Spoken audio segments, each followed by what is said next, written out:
talk about something else. What are you studying at college? Oh, you want to be a writer, huh? Well, good luck with that. Advice? You're asking the wrong person. I only wrote one book and I couldn't do it again. And I don't do interviews. There, now, child, don't get upset. I'm telling you, my life is not that interesting. You didn't miss much. Lord have mercy, child. You're like a dog with a bone. Damned if I know what inspired me to write To Kill a Mockingbird. Well, if you must know, it all began when a strange boy moved to town named Truman Capote.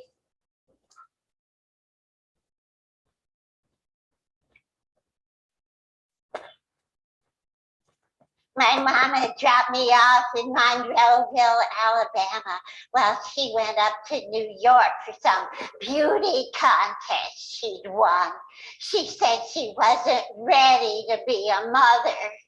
Well, I was howling like a banshee when I heard a knock at the window. There stood a scrawny little girl in torn overalls. What's wrong with you? I want my mama. Well, where is she? Gone. That's too bad. Where's your daddy? I don't know. He disappeared. Want to go catch some frogs? I'm afraid of frogs. Well, what kind of boy are you? A gentleman. That why you're wearing that funny looking white suit? It's cooler in the heat. You're a poor excuse for a girl in those dirty overalls. I hate all that dumb girl stuff. Want to come in for some lemonade? That was the beginning of a lifelong friendship. Well, not quite lifelong. Truman moved in next door in 1932. He was 8 and I was 6. There was nothing to do in that old town. We had no library, no toys. So to pass the time, we used to sit up in the tree house my daddy made me. We'd go on for hours spinning tales about everybody in town. My father, Amasa Coleman Lee, better known as AC, could do just about anything. He was a lawyer, a newspaper editor, and a state senator. Sometimes Truman and I would go downtown to the courthouse and watch him defending people. And then afterwards, we'd go across the street to Mr. Jennings' drugstore for an ice cream cone. He always gave us an extra scoop. That was our big excitement for the week. It was in the treehouse I told Truman about the town hermit, son Bolaware. People said he got in trouble in high school for breaking a window with a slingshot, and the judge was going to send him to jail. But his father told the judge, give son to him, and he'd make sure he never broke the law again. After that, son was rarely ever seen. We used to run by his house, afraid he'd come out and grab us. People said he used to snatch squirrels out of the trees and eat them raw. One day, my daddy came home with a surprise. He pointed to a big box on the dining room table. It's for you and Truman, Dodie. Oh, Dodie was my nickname in the family because Nell Harper was just too long a name for a little girl. When I opened it, I gasped. It was a typewriter, Underwood number 5. After After that, Truman and I started typing up all the stories we'd write together. The first one was called The Fire and the Flame. I showed it to my mama, but all she said was, "That's nice, Dodie. Now I gotta go lay down." So I waited for AC to come home, and he told me it was first rate. And then he scooped me up in his arms and gave me a big hug. The next month, Truman wrote a story about my mama. It was called Old Mrs. Busybody. He sent it to the Mobile Register and they published it. In it, he told how my mama used to yell at people on the street, how she'd play the piano all day long, and how once she tried to drown me in the bathtub. What a liar! After that, I didn't speak to Truman again for a long time. Once I asked my father, "AC, why doesn't my mama like me?" "Oh, your mama loves you, Dodie. She just doesn't feel good a lot of the time. That's why I hired Hattie Bell to look after you." Hattie Bell was this real nice colored lady. She loved me like a mama and tried to make sure I was raised right. That was a tall order. "Honey child, you look like something the cat dragged in and forgot to lick. Take off those dirty overalls and come in here and make yourself presentable for dinner. You need a bath."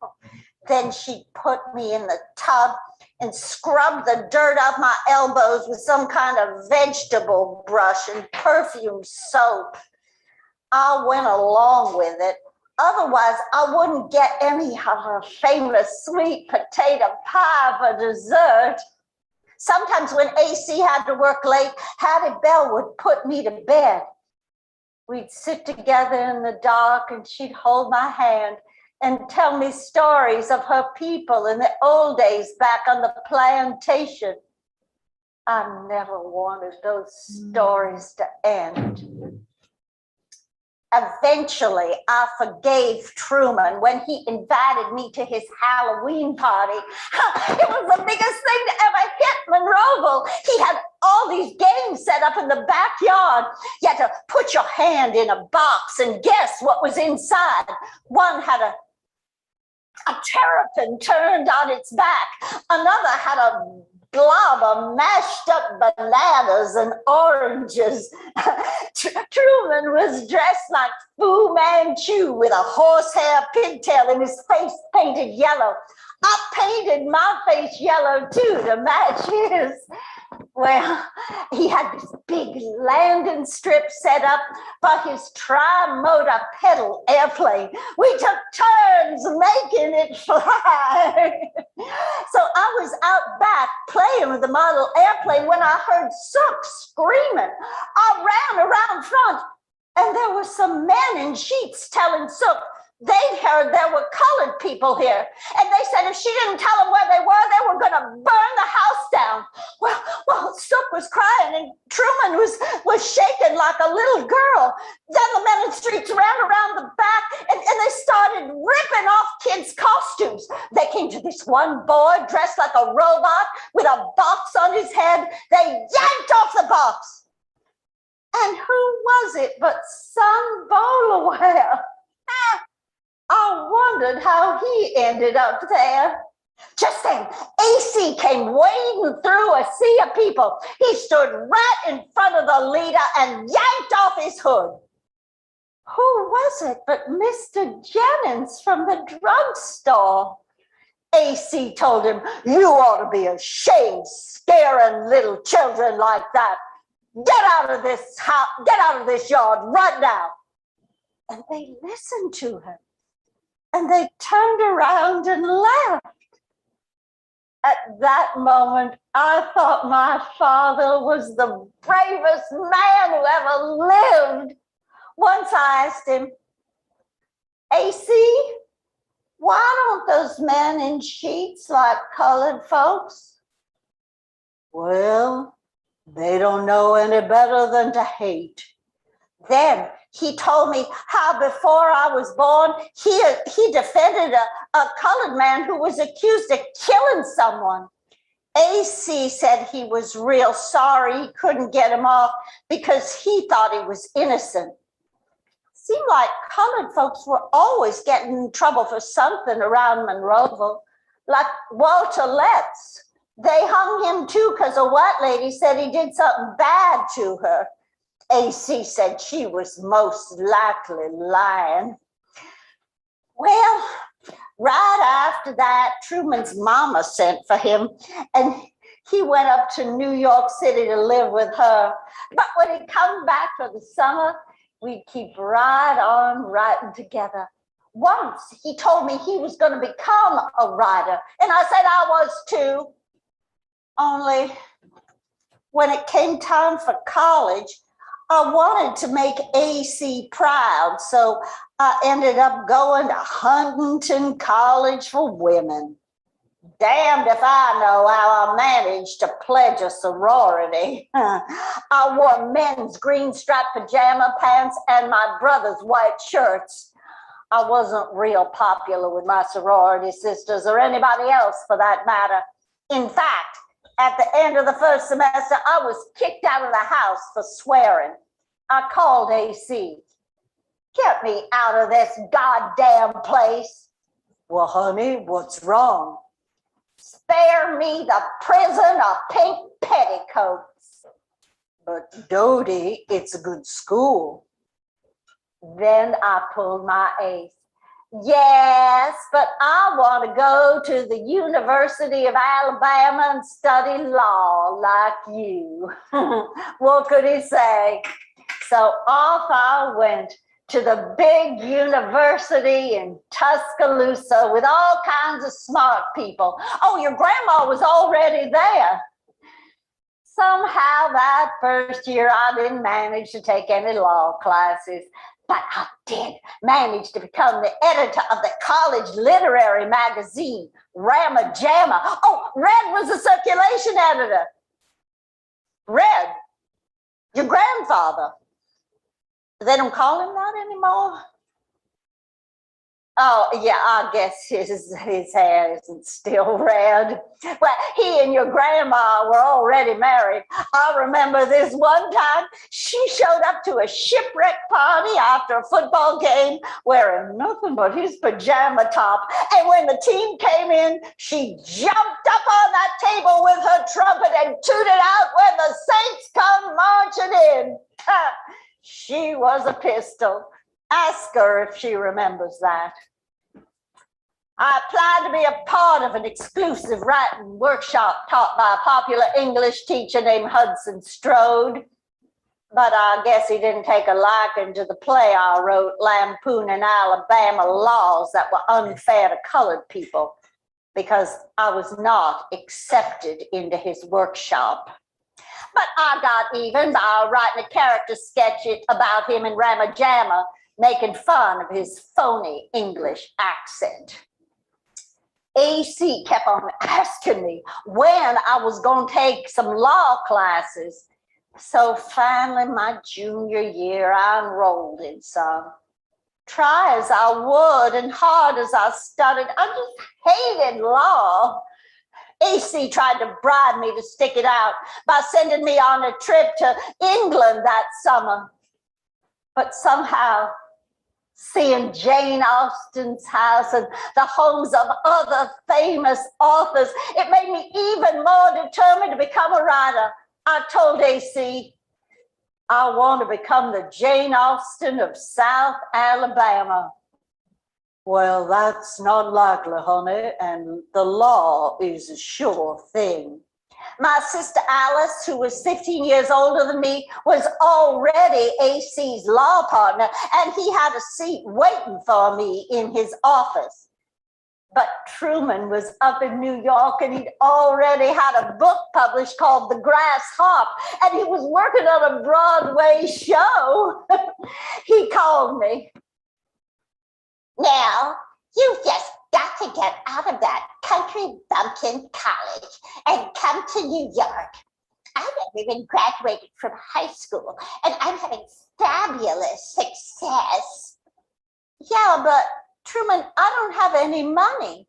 Oh, don't worry. I'll help you. I know people who know people. I'll help you get a job. Yes, but AC would be furious with me if I drop out of college. Well, is it his life or yours? If you don't take a chance, you'll never know if you could have made it. But I don't know anybody in New York. I'll introduce you. Well, the other night at Sardi's, I met Elizabeth Taylor and Frank Sinatra. Oh my goodness, what were they like? Oh, honey, I could tell some tales. Do tell. Only if you move to New York. Well, And recently at a writers' conference, I met Carson McCullers. Carson McCullers, I loved Hard is a Lonely Hunter. You're better than she is. Oh, Truman, you're gonna turn my head. So finally, I gathered up my courage and called AC. But honey, you only have one semester to go. See it through. No, AC, I can't stand it. I want to try to become a writer. You want to write? Stay here. I'll get you a job on the paper. I'm going to New York. That's a big place. A lot of folks up there want to become writers, I imagine. Well, Truman has done it. Lightning doesn't strike twice. It could. Truman says he knows people. He's going to help me. Now, Harper, I'm willing to pay for your college education, but I am not willing to fund this crazy idea of yours. That's all right. I'll get a job. Doing what? I don't know. Honey, if you just wait a few more months, you'll have a college degree to fall back on. You can practice law. I guess I like taking risks. So the next week, AC drove me to the train station, and I left Alabama, and I never looked back. Truman picked me up at Grand Central Station. He helped me find an apartment, a one-room walk-up at 82nd in York, but it was all mine. Then he took me to Sardi's, and I saw famous celebrities like Mary Martin and Ethel Merman. Truman knew them all and introduced me. I told AC, I just know I made the right decision. Even though I'd wanted to escape Monroeville, for some reason, I kept writing stories about my hometown and all the strange people there. But I never seemed to have enough time to finish anything. I worked in a bookstore, and then I got a job for the airlines. I remember this one Christmas, they wouldn't give me enough time off to go home for the holidays. Luckily, by that time, I'd made some good friends named Michael and Joy Brown. I babysat for their boys. Michael was a talented composer who was having great success in New Faces of 1952. They invited me over for Christmas. On Christmas morning, I gave them my meager presents, and Michael pointed to an envelope on the tree with my name on it. When I opened it, I damn near passed out. They had given me a huge check. Joy smiled. Now you can take a year off and write. I don't know what to say, but thank you, but you're taking a huge risk. Michael hugged me. No, it's not a risk, honey. It's a sure thing. So I spent the next year doing nothing but writing. I got some stories together and I dropped them off for an agent named Maurice Crane. I thought they'd end up in the trash. No one was more surprised than I was when he called and said he liked them. He got me a contract with some publishers called Lippincott. Really, To Kill a Mockingbird was just a bunch of short stories then. So they assigned me to an editor named Tay Hohoff. Tay was like my guardian angel. With her help and guidance, the book started to take shape. I rewrote it 5 more times. It only took 8 years. Finally, Tay was satisfied, and she told me that To Kill a Mockingbird was going to be published in July of 1960. Well, I just hope it dies a quick and merciful death, I joked. I think you'll be surprised. You know, Tay, I want to use the name Harper Lee on the book. Just drop the Nell. Why is that? I don't want people mispronouncing it and calling me Nellie. And besides, the book will sell better if people think the author is a man. Harper Lee. It has a ring to it. So I was just sitting around waiting for the book to be published when Truman called. Now, have you heard about those awful murders out in Kansas? No. Well, everybody's talking about it. This wealthy farmer named Herbert Clutter and his wife and 2 children were brutally murdered. No one knows who did it. Oh, that's terrible. The thing is now, the New Yorker wants me to write an article about it, maybe even a book. But they want me to go to some godforsaken town called Garden City, Kansas, where it happened, and interview people, see what I can find out. Well, why are you telling me this? Because I want you to help me write it. Me? Yes, come out to Kansas with me. Help me interview people. It would be so great to write a book together with my old friend. Kansas in the dead of winter? Oh, come on, Nell. Say yes. I never could say no to Truman. So before I knew it, we were headed out to no man's land. We arrived just before Christmas after an interminable train ride. Truman was decked out in full Western gear, sheepskin coat, full-length scarf, moccasins, and a cowboy hat. People backed away when they saw him. We checked into the only place in town, the Warren Hotel, and tried to get interviews. Our first one was with Detective Alvin Dewey of the Kansas Bureau of Investigation. I have to admit that man was just plain handsome. Unfortunately, I noticed a wedding ring on his finger. He ushered us into his office. Let me see your press pass, Mr. Capucci. It's Capote, and another journalist. I'm writing an in-depth piece on the case, maybe even a book. I don't care if it's ever solved or not. We were quickly escorted out of the office. We walked around town trying to get interviews with people, but mostly we got the cold shoulder. Not only were people afraid because a horrible crime had been committed in their hometown, but they were also afraid of Truman. He always was uppity, and this time was no exception. I mean, we got so many doors slammed in our face, Truman was ready to give up.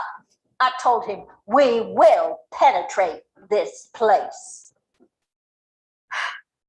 Finally, I managed to get a few interviews with friends of the children, Nancy and Kenyon Clutter.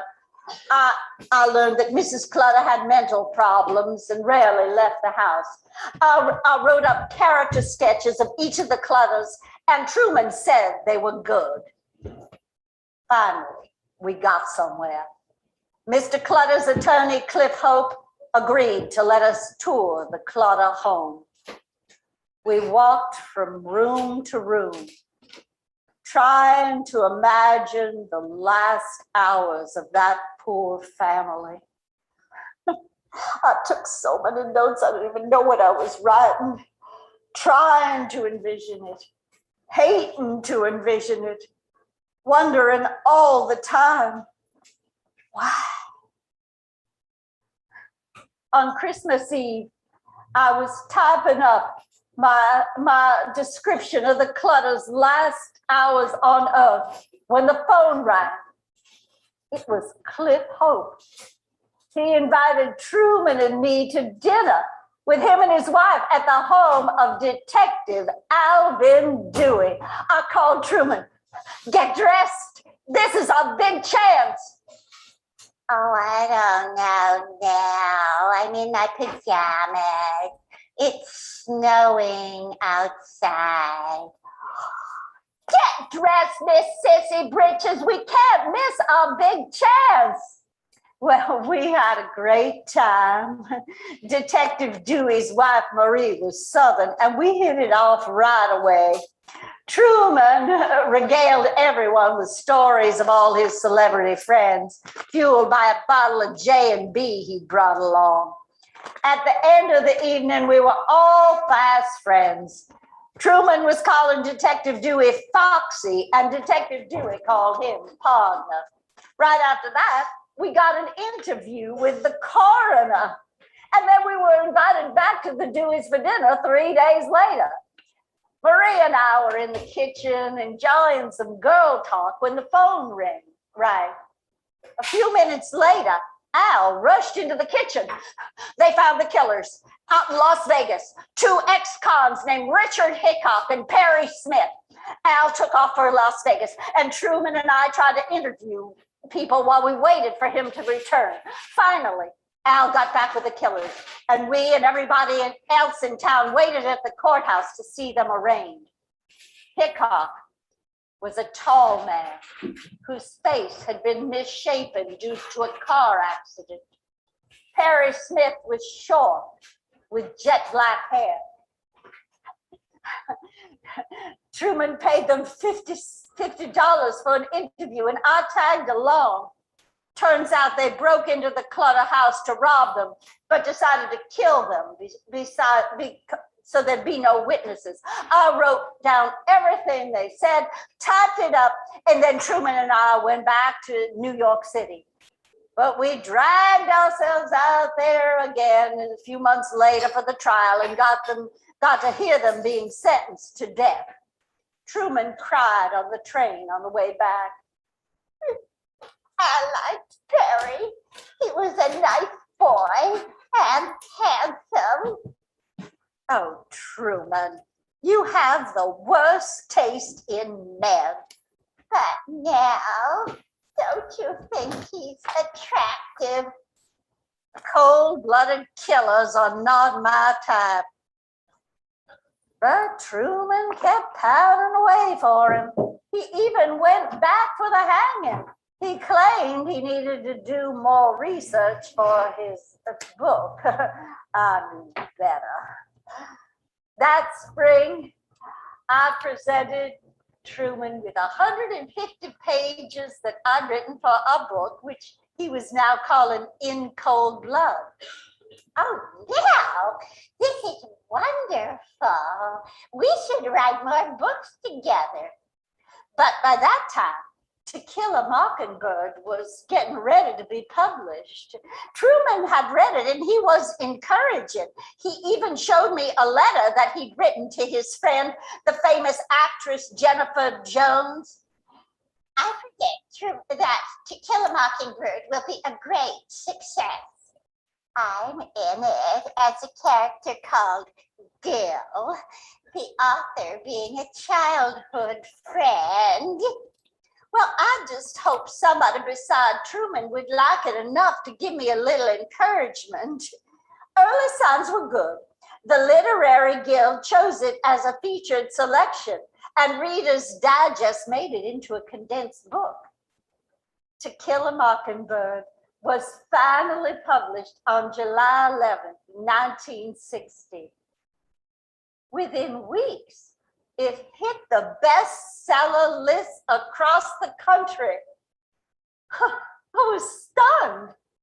AC wrote that everybody in town was claiming that I was their best friend, and the phone was ringing off the hook with people congratulating him. Of course, he claimed he always knew I had talent. The reviews were glorious. Suddenly, I was an A-list New York author who was invited to a lot of fancy parties. I met famous writers like Lillian Hellman and Carson McCullers. To my face, they praised my writing, although I once overheard Carson say, "She's drinking from my literary well." I was deluged with fan mail. One reader wrote, "I named my baby Atticus after the father in your book." Another said, "This book changed my life." Lippincott sent me on a book tour across the whole country. I did hundreds of interviews, although I don't usually like that kind of thing. I remember this one I did in Chicago. "Miss Lee, what will happen when your book is published down south?" My publisher says not to worry, nobody down there can read. "One of your sisters is a lawyer. Is she a criminal lawyer?" "No, she's not a criminal." "With all the royalties, you must be getting pretty rich." "Not rich. You know that space program we have? I'm paying for it. 95% of my earnings disappeared in taxes." "Miss Lee, what do you think of Governor Ross Barnett's decision not to abide by the federal law on integration?" "I presume a man is innocent until proven guilty. However, I presume he'll be proven guilty. I think he's wrong." "Will success spoil Harper Lee?" "She's too old." "Don't some people think the name Harper Lee belongs to a man?" "Yes. In fact, I was recently invited to speak at Yale, and I was told I could stay in the men's dormitory. I declined that part of the invitation with reluctance." Then, in 1966, In Cold Blood was published. I was shocked to see Truman had taken my name off of it. The most I got was a dedication.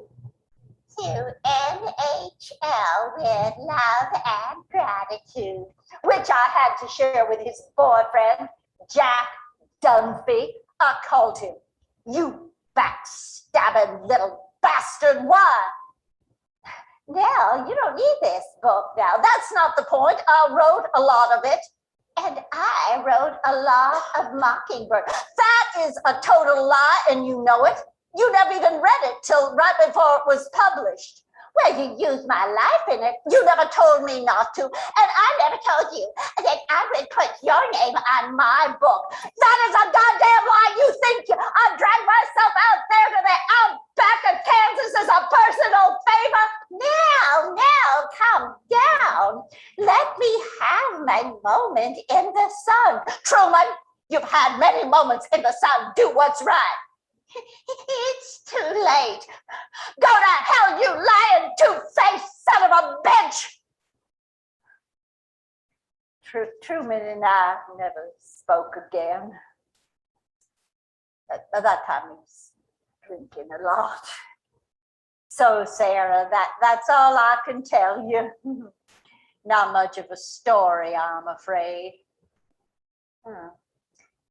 Time to take my pills. Well, honey, tell your grandma hello for me and give her a big hug. Goodbye, child. What? No, I never wrote another book. I was a one-trick pony. What did your grandma say? Well, how would she know a thing like that? I don't recall letting her read it. All right. Years ago, I did write a kind of postscript to Mockingbird, but I never did anything with it. She said Mockingbird wasn't the whole truth. Well, she's right about that. The postscript was my attempt to set the record straight. No, child, I don't want to talk about it. It's ancient history. Stop pestering me, child. I said no. Really? She thought the postscript was better than Mockingbird? Well, are you sure you want to hear this? Because I'm warning you, if you liked Mockingbird, what I'm going to tell you might shock you, might even upset you. All right then. It goes, but don't say I didn't warn you. It was about what happened in the summer of 1954. That's when I finally took a vacation from New York and went back home to Monroeville. My mother had passed away a few years before, so it was just my father and Alice there now. After living in New York City, I was going stir crazy in that old town. The Supreme Court had recently ruled in Brown versus the Board of Education that segregation was illegal.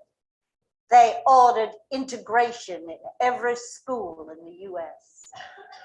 Things were different here now, especially when Hattie Bell's grandson was involved in a traffic accident where a white man was killed.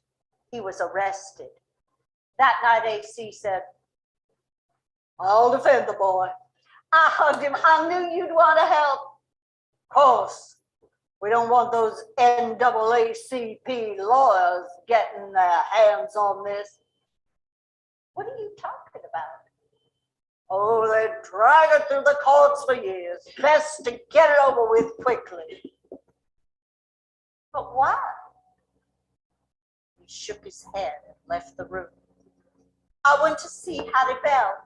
She wasn't working for AC anymore. She had pretty bad arthritis. She was just sitting in a rocking chair in her house when I got there. Her face was covered with lines. AC will help him, I told her. She shook her head and sighed. Her whole manner was formal, like I was a stranger. Well, you go to jail with or without Mr. Lee. I took her hands. Hattie Bell, I want to do what I can. She frowned. Nothing can be done. She pulled away from me. Hattie Bell, I'm so sorry. Do you hate me? Please don't pull away. Child, what are you all doing to us? What are you all doing to my people? I backed out of the room slowly, without even hugging her or saying goodbye. A local man named Bill that I went to high school with came to call on me. He took the seat AC was saving for me at the law office. We went swimming together, just having fun, until one day he kissed me and he told me he loved me. I liked him well enough. Well, maybe even more than liked him. One day he sat me down. "Now, come back here and marry me. I can afford a nice house and we could settle down.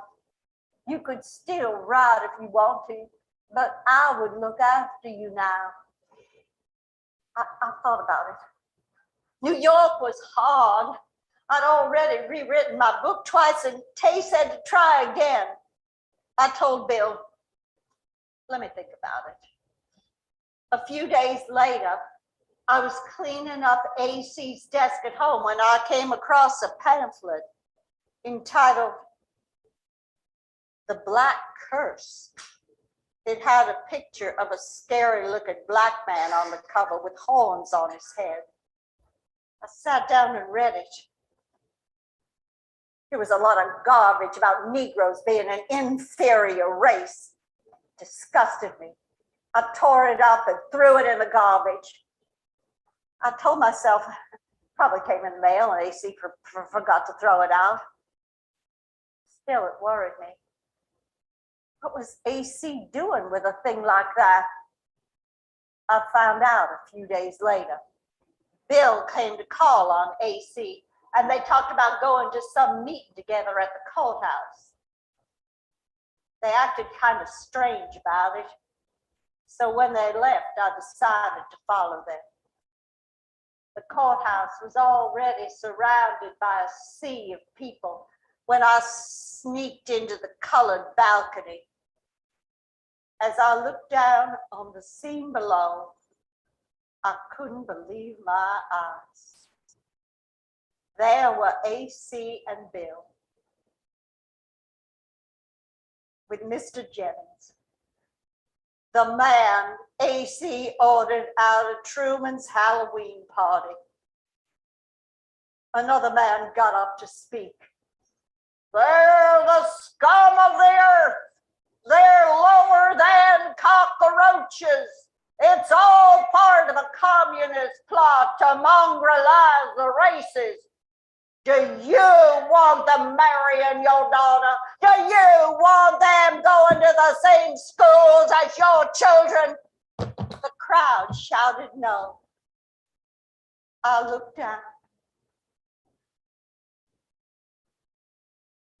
And I saw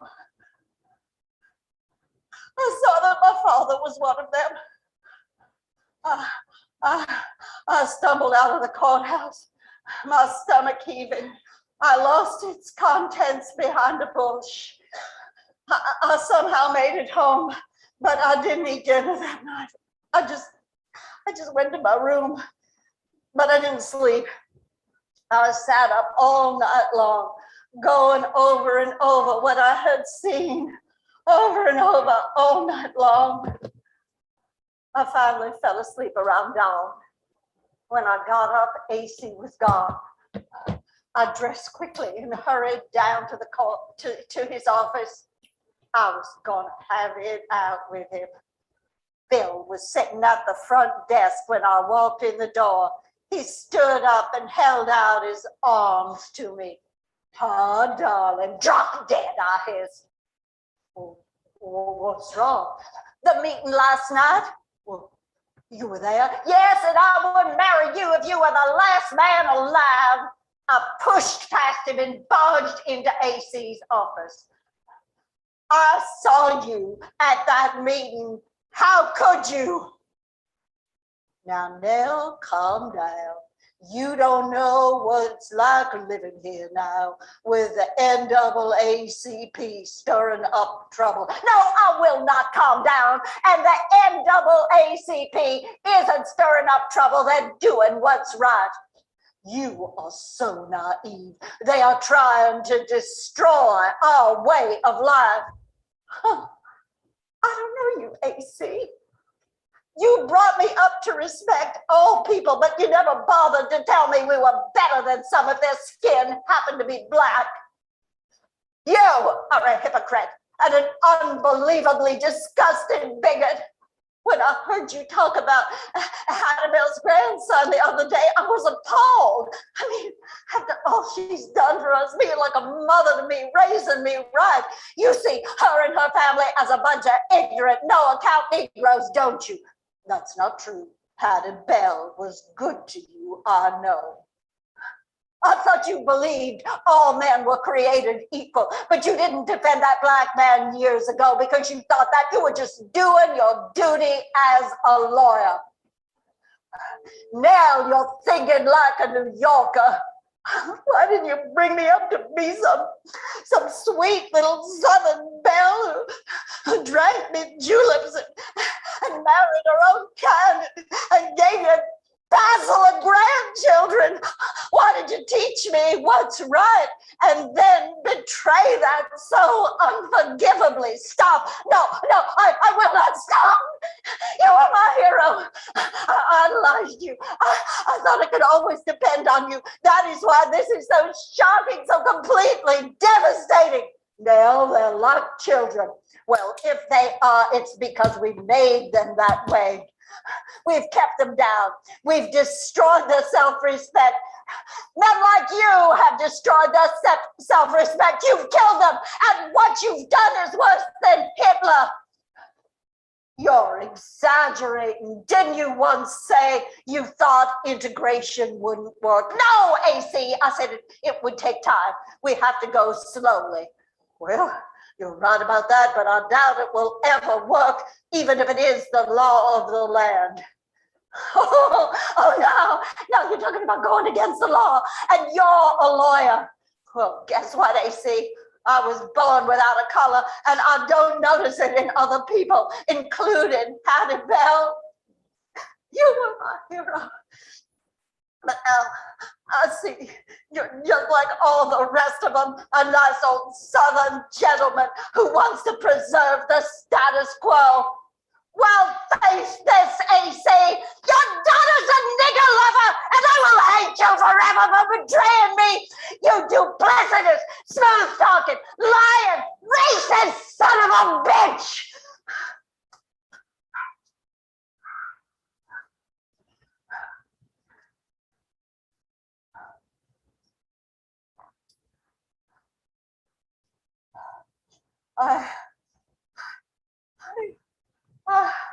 I ran out of his office and I took the next bus out of there back to New York City.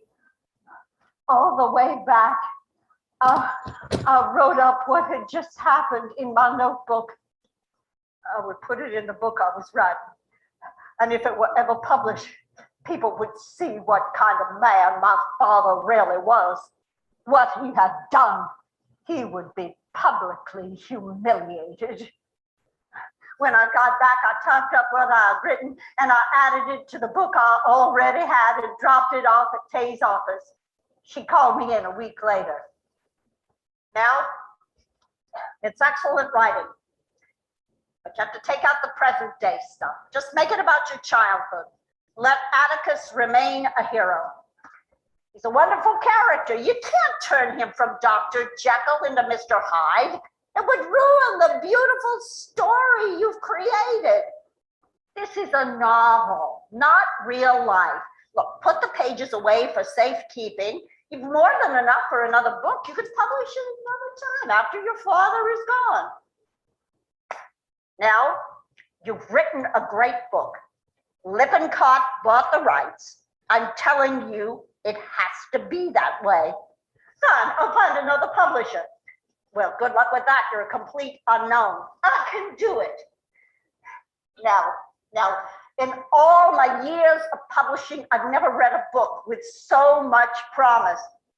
That's why I can't let you add this present day stuff. Mockingbird more than stands on its own. Listen to me, I know what I'm talking about. Now, I understand that you are upset with your father, but you need to work these feelings out elsewhere, not in print. I can give you the name of an excellent psychiatrist. God damn it, Tay, I'm not crazy. AC is a yellow-bellied racist, and I want the world to know. I'll hold him up to public ridicule, make him see how wrong he is. If you're not willing to cut that part, Lippincott will not publish To Kill a Mockingbird. Oh, God, help, Tay. You're asking me to turn it into, you know how much I want this book published, but you're asking me to turn it into some sweet little children's story when I know it can be so much more. Those are my terms. Yeah, well, your terms make me sick. This whole publishing house makes me sick. Take it or leave it. What choice did I have? I know I could have told her no and tried to find another publisher. Maybe I sold out. But, I desperately wanted the book published, even the sanitized version of it. So I put the pages away for safekeeping and tried to forget about it. Eventually, I spoke to AC again, but things were never the same between us. I was polite but distant. He knew why. He wasn't my hero anymore, just a man. Then in 1961, I won the Pulitzer Prize for fiction, and the book was sold to the movies for a lot of money. I thought that Spencer Tracy would be perfect for the role of Atticus, but he turned us down, and the part went to Gregory Peck. I could hardly keep my feet on the ground when he arrived in Monroeville to meet my father and do research for his part. We became good friends. I was on the set every day, even though Horton Foote wrote the screenplay. I came to see that the role of Atticus gave Gregory Peck a chance to play himself. He spent hours interviewing my father, studying his mannerisms. He told me what a fine man AC was. I didn't say anything. AC was so excited about the book. I tried to forget what I knew about him. I felt guilty. My father became a hero to millions.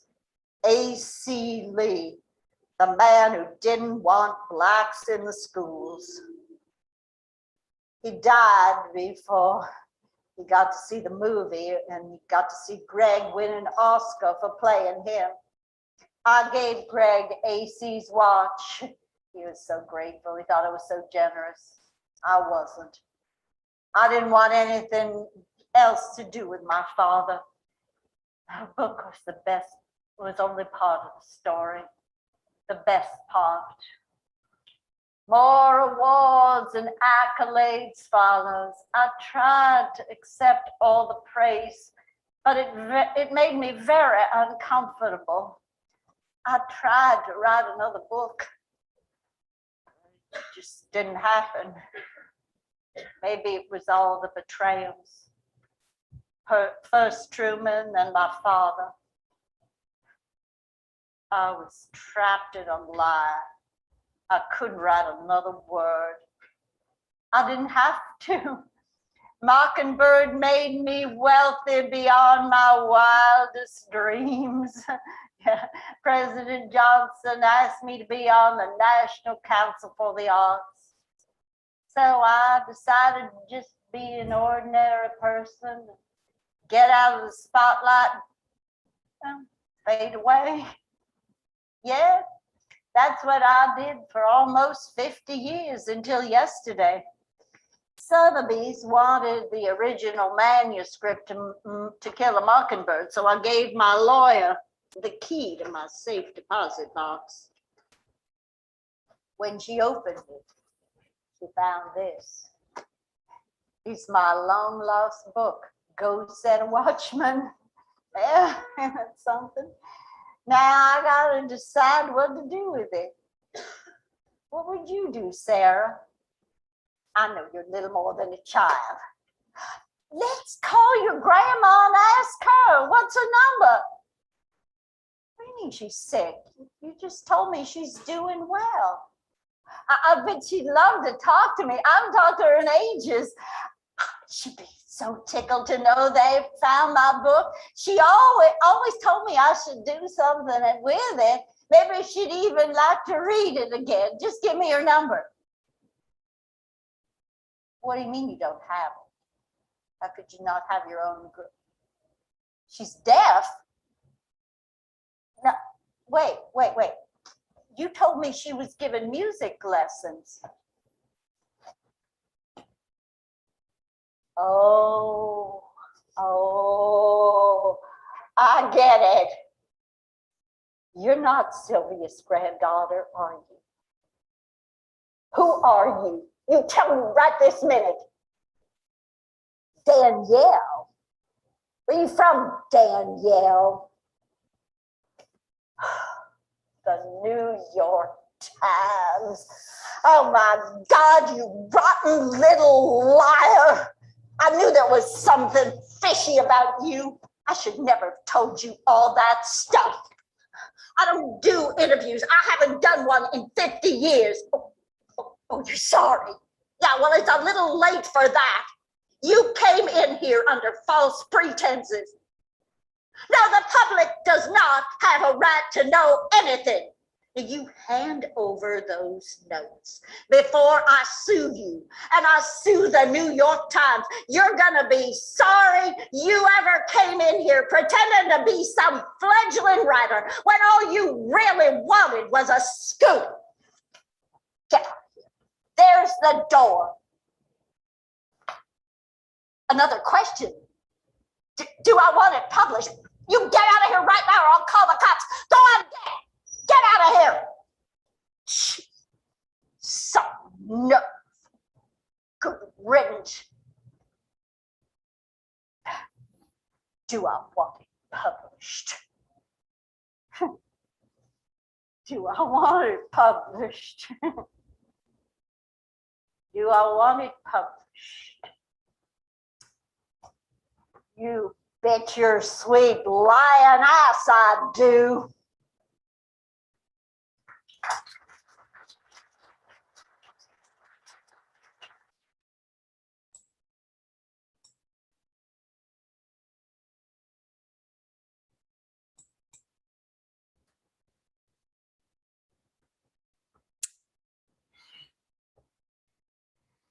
So thank you for coming. And does anyone have any questions? I don't know how they're going to ask their questions. Do they raise their hand digitally? Yes, they can raise their hands digitally. Because I don't. They can put a question in chat, and we can, you and I can see it, and we can, repeat it out loud. Mhm. Or a raised hand. Let me see.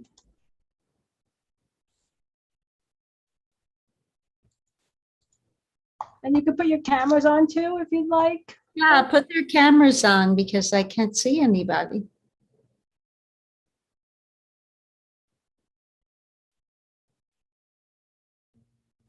Anybody want to say anything?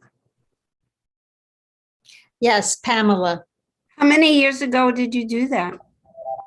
That was right before COVID, Oh, wow. 2018. Thank you so much. That was really terrific. I really enjoyed it. Thank you. Mhm. Anyone else? Well, you know, when I read her new book, Go Set a Watchman, I realized that the father in To Kill a Mockingbird wasn't really who her father was. And, you know, I did meet her friend, Joy Brown, who was loaned her the money to take a year off and write. And she said, yeah, it's the father in Mockingbird is a fictionalized character. And the one in Go Set a Watchman is more like what he really was, unfortunately for us. Anyone else want to unmute and ask me a question? I'm gonna make sure people can unmute. I think they can, but I'm gonna make sure. Yeah, Lynn.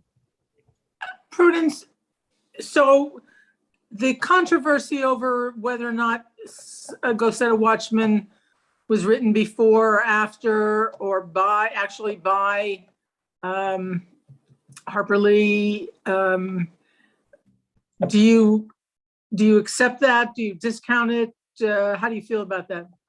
I think it was written by Harper Lee and taken out by her editor in the 50s or early 60s, because it was published in 1960. And the state of Alabama did an investigation because they were accused of elder abuse. And they found that she was in her right mind and she did want it published. So.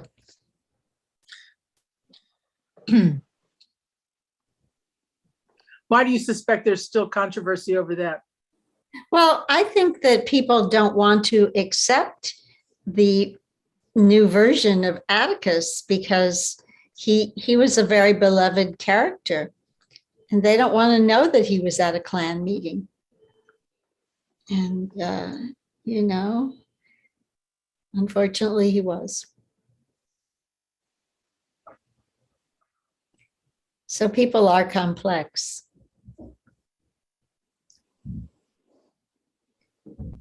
Anybody else want to say anything or ask a question? Just thank you very much. That was wonderful watching. Yes. Thank you. Thank you. So do you think that's the way she chose to see her father, as in Kill a Mockingbird? That's the way she wanted to see him? Well, Don't that's we all? yeah. Yeah, I think her editor shaped the book, Tay Hohoff, and wanted to create this idealized version of him when it wasn't really like that in real life.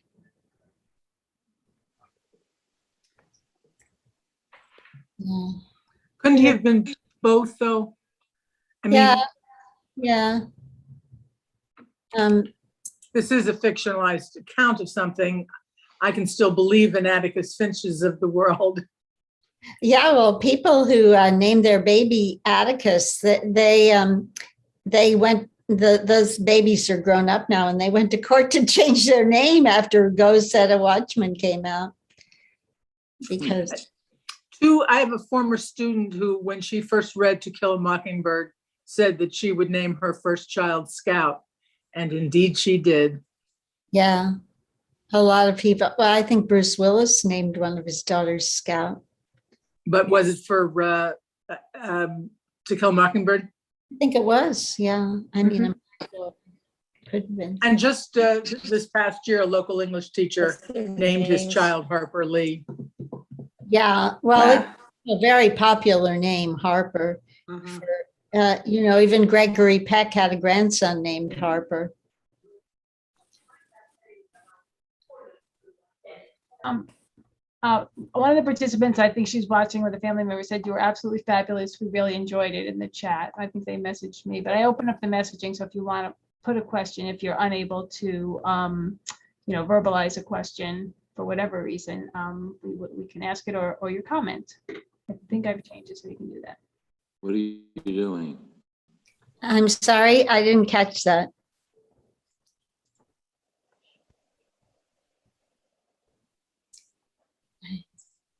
Something about what am I doing, but I didn't catch the whole question. Mary Page, I think she wants you to repeat your comment. Oh, No. Priscilla, did you hear the one in the chat from Barbara and someone she's watching it with? They thought they really enjoyed it and they thought you were absolutely fabulous. Oh, thank you, Barbara. I didn't see it in the chat, but thank you.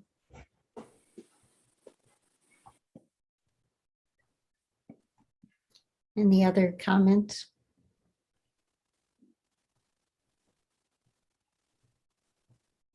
Or questions? So I read both books, and I have to say that the second book was not really exciting, or I didn't come away with any good feelings. It even felt like it wasn't even the same writer.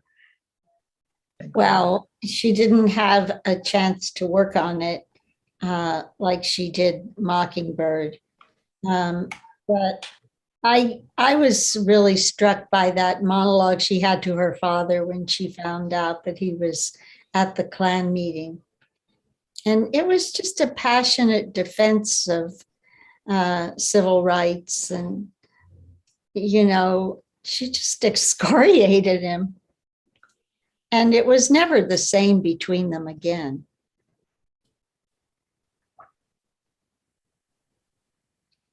Her idol had fallen.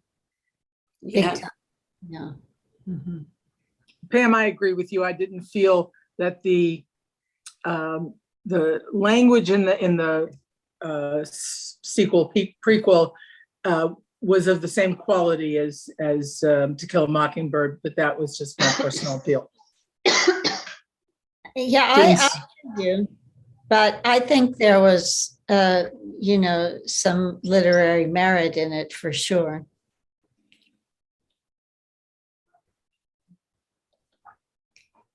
I guess, you know, the monologue to her father where she tells him off is really powerful to me.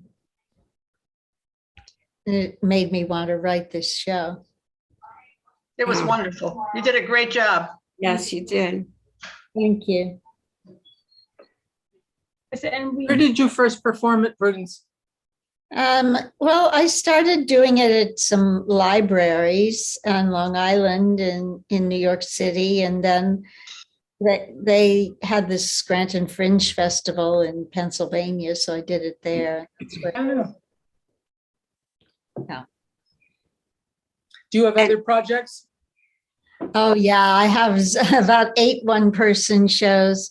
I'm working on Louisa May Alcott right now, and I had the Typhoid Mary recently, and Willa Cather, Harper Lee, and Frank, as told by Meep, the woman who found her diary, Agatha Christie, my own story, which is called Bexley-O. So there have been a lot. So Thank you. thank you Thank you. all for coming, and I'm glad you enjoyed it.